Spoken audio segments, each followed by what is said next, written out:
দুর্বলের শাসন খুব ভয়ঙ্কর হয়। শাসক দুর্বল হলে তার মধ্যে মুনাফিকি প্রবল আকার ধারণ করে এবং তিনি নিজে আকণ্ঠ দুর্নীতিতে জড়িয়ে পড়েন। তার নৈতিক শক্তি থাকে না এবং তার শাসন আমলে দুর্নীতি রীতিমতো প্রাতিষ্ঠানিক রূপ লাভ করে। যে বক্তব্য দিয়েছেন মোহাম্মদ সক্রেটিস যে এমন একটা সময় আসবে যখন দুর্নীতিবাজরা উল্লাস নৃত্য করবে, যখন সবচেয়ে মূর্খ যে লোকটি সেটি ক্ষমতার চেয়ারে বসে থাকবে, জ্ঞানীরা বা পণ্ডিতেরা তাদের পাণ্ডিত্যের জন্য অনুশোচনা করবে। তো এই যে মোহাম্মদ সক্রেটিস সেই বক্তব্যটি এখন কোন পর্যায়ে আছে বাংলাদেশের জন্য, আমেরিকার জন্য, ভারতের জন্য, সেটা নিয়ে আপনারা চিন্তা ভাবনা করুন। এই বিষয় নিয়ে আমি কোনো কথা বলতে চাই না। বা আজকে যে প্রসঙ্গটি নিয়ে আলোচনা করবে সেই প্রসঙ্গের সঙ্গে শেখ হাসিনার, খালেদা জিয়ার, তারেক জিয়ার, ডক্টর শফিকের বা ডক্টর মোহাম্মদ ইউনূসের আদৌ কোনো সম্পর্ক আছে কি আছে না, এটা নিয়ে আমার কোনো ইন্ডিকেশন নাই, চিন্তাই নাই।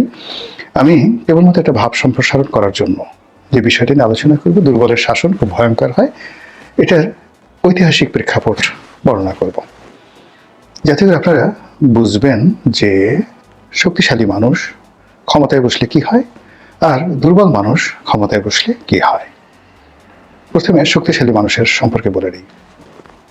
বেশি দূরে যাওয়ার দরকার নেই। আমাদের ভারতের দুজন শক্তিশালী শাসক ছিলেন, গিয়াসউদ্দিন বলবন আর সম্রাট আলাউদ্দিন খিলজি। গিয়াসউদ্দিন বলবন তিনি 20 বছর ছিলেন প্রধানমন্ত্রী আর 20 বছর ছিলেন সুলতান।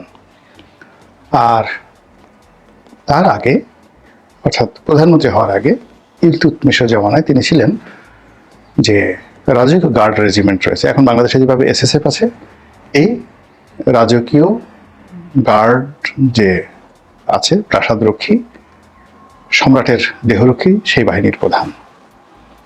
এখন বাংলাদেশে ধরেন এসএসএফ এর একজন মেজর বা পিজিআর এর একজন কর্নেল বা এসএসএফ এর যিনি প্রধান রয়েছেন একজন মেজর জেনারেল, তাদের দাপটে আপনারা তটস্থ থাকেন না। এমনকি যিনি এসএসএফ এর প্রধান হন, পুরো সেনাবাহিনীর মধ্যে তার একটা কর্তৃত্ব থাকে। এই মুহূর্তে যিনি এসএসএফ এর প্রধান আছেন, নিঃসন্দেহে তার ক্ষমতা কোনো অংশে কম নয়, বা ডিজিএফ এর প্রধান যিনি আছেন তার ক্ষমতা কোনো অংশে কম নয়। তো আমি গিয়াসউদ্দিন বলবনের কথা যখন বলছি, তখন দিল্লির সুলতান ছিলেন ইলতুৎমিশ, এবং ইলতুৎমিশ যখন সুলতান ছিলেন তখন গ্রেটার ভারত, আজকে যে ভারতবর্ষ তার বেশিরভাগ অংশ, আজকে যে পাকিস্তান, লাহোর, সিন্ধু বেশিরভাগ অংশ, আফগানিস্তানের বিরাট অংশ এবং এই বাংলা ইলতুৎমিশের অধীন ছিল। তো বুঝেন সেই ইলতুৎমিশের এসএসএফ কত বড় ছিল। সেই এসএসএফ এর প্রধান ছিলেন গিয়াসউদ্দিন বলবন। তার সারাটা জীবন তিনি সৎ ছিলেন এবং খুব কঠোর ছিলেন। এতটা কঠোর ছিলেন যে তিনি যখন সুলতান ছিলেন, কোনো আমির উমরা মানে কোনো মন্ত্রী মিনিস্টারকে তিনি যদি ডাকতেন, ধমক দিতেন, চোখ গরম করতেন, তার চোখের দিকে তাকিয়ে অনেক মন্ত্রী এমপি প্রকাশ্য রাজ দরবারে প্রস্রাব করে দিতেন। ইতিহাসে লেখা আছে, পড়ে দেখুন। আলাউদ্দিন খিলজির অবস্থা একই। তিনি লেখাপড়া জানতেন না, নিরক্ষর ছিলেন, কিন্তু তার যে বীরত্ব, তিনি সেই মঙ্গল বাহিনীকে একাধিকবার ঠেকিয়ে দিয়েছেন। সমস্ত ভারতবর্ষের যে কোর্স অফ অ্যাকশন তিনি পরিবর্তন করে ফেলেছেন। তিনি যদি না থাকতেন, এই ভারতবর্ষের অবস্থা সেই বাগদাদের মতো হতো। হালাকেও আক্রমণ করার পর যেভাবে বাগদাদ তছনছ করা হয়েছে, দিল্লিও ঠিক সেইভাবে তছনছ করা হতো। পুরো মঙ্গল আক্রমণকে তিনি ঠেকিয়ে দিয়েছেন ইলতুৎমিশ তদ্রূপ। তিনি মঙ্গলদের বিরুদ্ধে যুদ্ধ করেছেন, না যুদ্ধ করেননি, শুধুমাত্র বুদ্ধি দেওয়া, কূটনীতি দেওয়া তিনি পুরো চেঙ্গিস খানকে তিনি ঠেকিয়ে দিয়েছেন। তো এই দুজন মানুষ, গিয়াসউদ্দিন বলবন এবং আলাউদ্দিন খিলজি, তারা তাদের যে কঠোরতা দ্বারা, নিষ্ঠুরতা দ্বারা রাজ্য শাসন করেছেন, বহু হত্যা করেছেন, বহু মানুষকে তছনছ করে দিয়েছেন এবং মানুষের মধ্যে আতঙ্ক কোন পর্যায়ে চলে গেছেন। একবার বাদশাহ আলাউদ্দিন খিলজি তিনি তার চিফ জাস্টিসকে ডাকলেন, প্রধান বিচারপতিকে ডাকলেন এবং প্রকাশ্য রাজদরবারে তিনি একটা ফতোয়া জানতে চাইলেন। তো চিফ জাস্টিস খুব রসিক মানুষ ছিলেন, তিনি আলাউদ্দিন খিলজির ইত্তেলা পেয়ে আর রাজদরবারে এলেন। তারপর বিষয়টি শুনলেন, তারপর তিনি বললেন যে জাহাপনা, অনুমতি দিলে এই বিষয়ে আমার বক্তব্য দেওয়ার আগে আমি কিছু একটি বাক্য উচ্চারণ করতে চাই। তবে যে বলুন। তো চিফ জাস্টিস বললেন যে মনে হচ্ছে যে আজরাইল আমার ঘাড়ের কাছে এসে গেছে। আমি টের পাচ্ছি যে আজরাইল আমার ঘাড়ের কাছে এসে গেছে, আমার মৃত্যু খুব সন্নিকটে।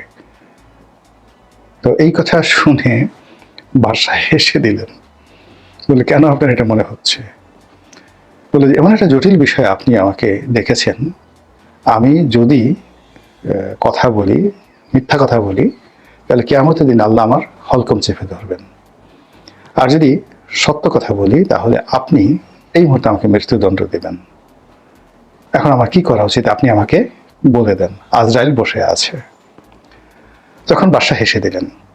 বাদশাহ হেসে দিয়ে বললেন, মানে আলাউদ্দিন খিলজি হেসে দিয়ে বললেন যে আপনি সত্য বলুন, আপনার সেই সত্য যত নির্মম হোক আমি আপনাকে মৃত্যুদণ্ড দেব না।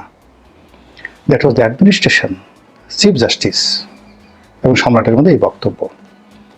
তো সেই ইতিহাস তৈরি করে গেছে প্রায় 22 বছরের শাসন আমলে, যেখানে তার শাসনের সে আমার নির্বাচনী এলাকা গলাচিপাতে চালের মূল্য যা ছিল, দিল্লিতে একই চালের মূল্য ছিল। দুধ, চিনি, আটা, ময়দা একই মূল্যে বিক্রি হতো। তার রাজ্যের সর্ব জায়গাতে এক চুল এদিক ওদিক হতো না। মাপে কেউ কম দিবে কল্পনাই করা যেত না। কত আগে? আলাউদ্দিন খিলজি, আজ থেকে প্রায় সেই 700 বছর আগে। আর আমরা এত আধুনিক হয়ে এখনো দুধে ভেজাল দেয়া, মাছে ফরমালিন দেয়া, ওজনে কম দেয়া আমরা কমাতে পারছি না। তো এই যে শক্ত মানুষের শাসন পৃথিবীতে অনেক ইতিহাস তৈরি করে গেছে। আর দুর্বল শাসন, যখন শাসক খুব দুর্বল হয়ে যায় তখন কি হয়? দিল্লিতে যে কজন দুর্বল শাসক ছিলেন তাদের মধ্যে একজন ছিলেন ফিরোজ শাহ তুগলক। গিয়াসউদ্দিন তুগলকের মৃত্যুর পরে তার ছেলে মোহাম্মদ বিন তুগলক হলেন। তো মোহাম্মদ বিন তুগলক এরকম পাগলা রাজা ছিলেন, ভীষণ রকম পাগল। মানে তিনি আলাউদ্দিন খিলজি বা গিয়াসউদ্দিন বলবনের সাথে তুলনীয় নয়। এক অদ্ভুত শাসন ব্যবস্থা তিনি উপহার দিয়েছিলেন।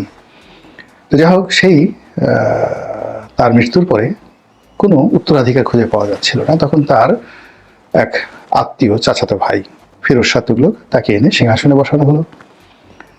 ব্যক্তিত্ব দুর্বল, তারপরে চেহারা গোলগাল, এরপর লোভী, মানে যত রকম মানুষের যে চরিত্র রয়েছে, চরিত্রহীনতার যা কিছু রয়েছে সবকিছুই সেই ফিরোজ শাহ তুগলকের মধ্যে ছিল।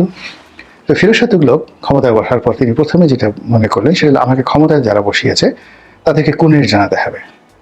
তিনি রাজ্যের যত আমির উমরা তাদেরকে ডেকে আনলেন, তাদের বেতন ভাতা বৃদ্ধি করে দিলেন। প্রকাশ্য রাজদরবারে বারবার বললেন যে এরাই আমার নিয়োগকর্তা। যারা এই সকল নিয়োগকর্তার বিরুদ্ধে, তুর্কি আমির উমরাদের বিরুদ্ধে কথা বলবে তারা আমার শত্রু, তাদেরকে আমি মেরে ফেলবো। ফলে কি হলো?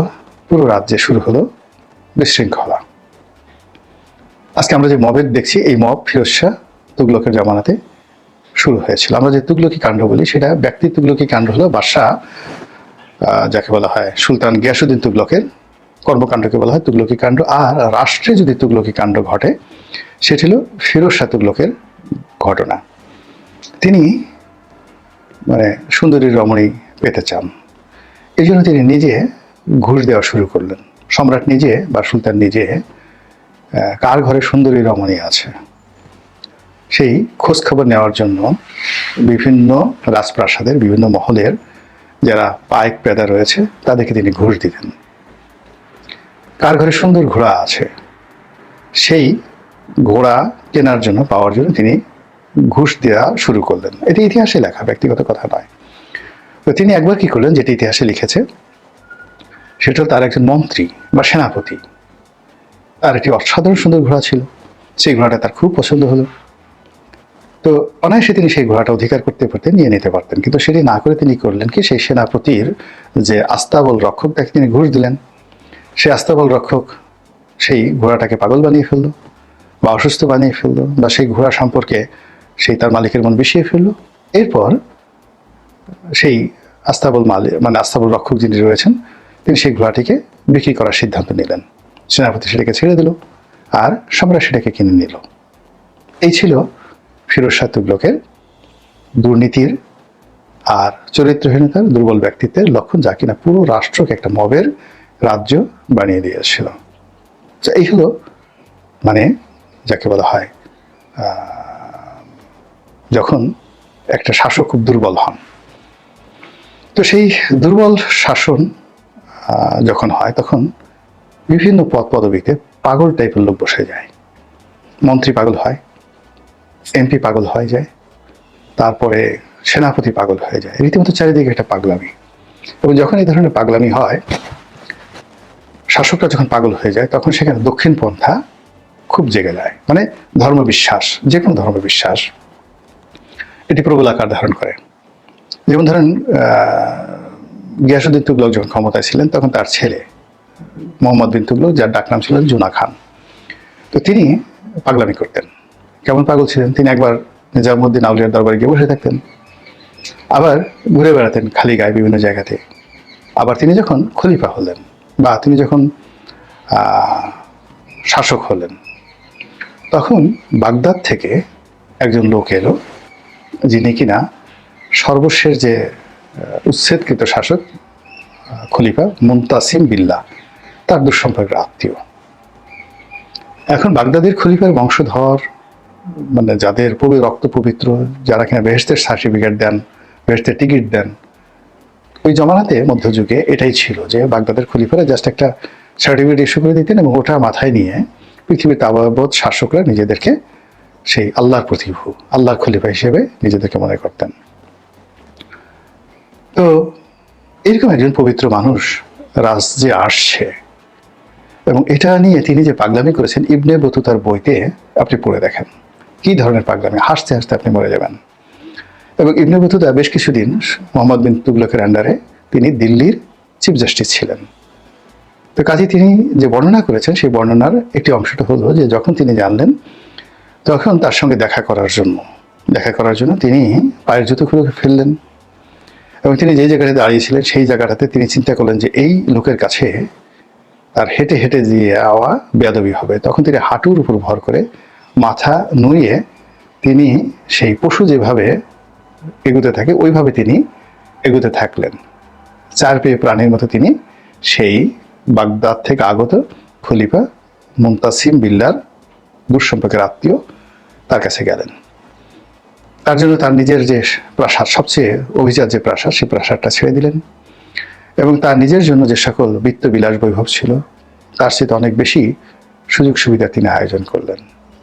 ফলে পুরো রাজ্য রীতিমতো একটা পাগলের কারখানা গড়ে উঠল। এবং এই সুযোগে যে ধর্মীয় উগ্রবাদ ভারতবর্ষে চালু হলো, সেই উগ্রবাদের বীজ বাষ্প একেবারে সম্রাট জাহাঙ্গীরের জামানা পর্যন্ত মুঘল সাম্রাজ্যকে তছনছ করে ছেড়ে দিয়েছে।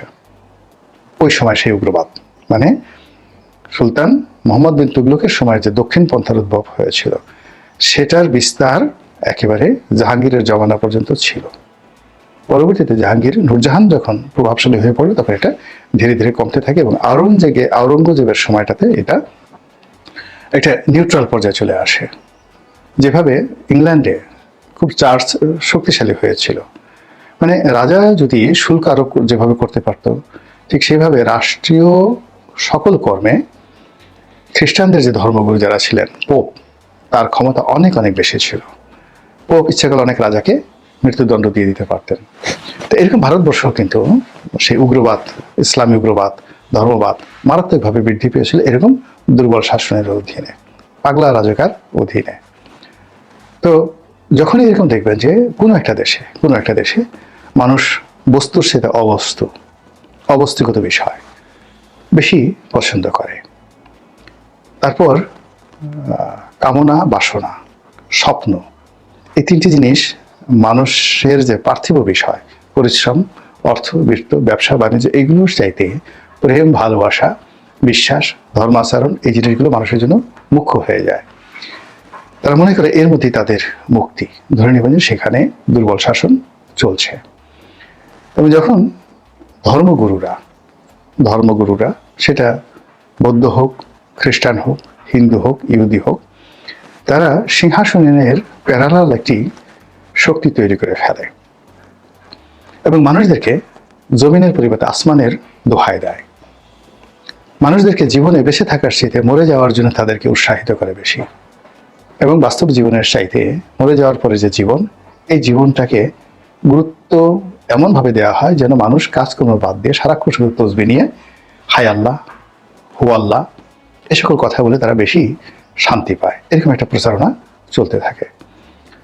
অথচ প্রায় সকল ধর্মে বাস্তববাদী হওয়ার যে বিধান রয়েছে, কাজ করার যে বিধান রয়েছে, নিজের পেটে যা কিছু ঢুকানো হয় বা নিজের মুখের মধ্যে যা কিছু ঢুকানো হয় ওটা আপনাকে পরিশ্রম করে উপার্জন করতে হবে।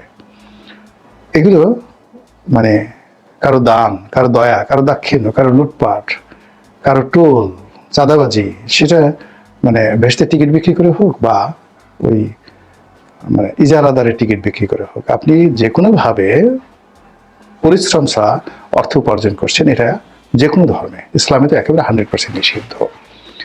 এই যে কাজগুলো, এইটাকে বলা হয় দক্ষিণ পন্থার উত্থান। এই উত্থান ফেরাউন জমানাতে হয়েছে, এটা কারুনের জমানাতে হয়েছে, এ উত্থান হিটলারের জমানাতে হয়েছে, এ উত্থান মুসলিনের জমানাতে হয়েছে। সর্বোপরি যেটা বলতে চাচ্ছি যে এই জিনিসগুলো চক্র, একটা চক্রের মতো, সার্কেল, একটা সার্কেলের সাথে আরেকটা সার্কেল জড়িত, এবং একটা শুরু হলে অনিবার্যভাবে আরেকটা এসে যায়। দুর্বল শাসক হলে দুর্নীতি আসবে, দুর্নীতি আসলে এরকম ধর্মভিত্তিক রাজনীতি আসবে, ধর্মভিত্তিক রাজনীতি আসলে এরকম একটা ইলিউশন চলে আসবে, এবং পুরো সমাজে একটা পাগলামো, রীতিমতো পাগলামো, তুগলকি কাণ্ড রীতিমতো রেওয়াজে পরিণত হবে।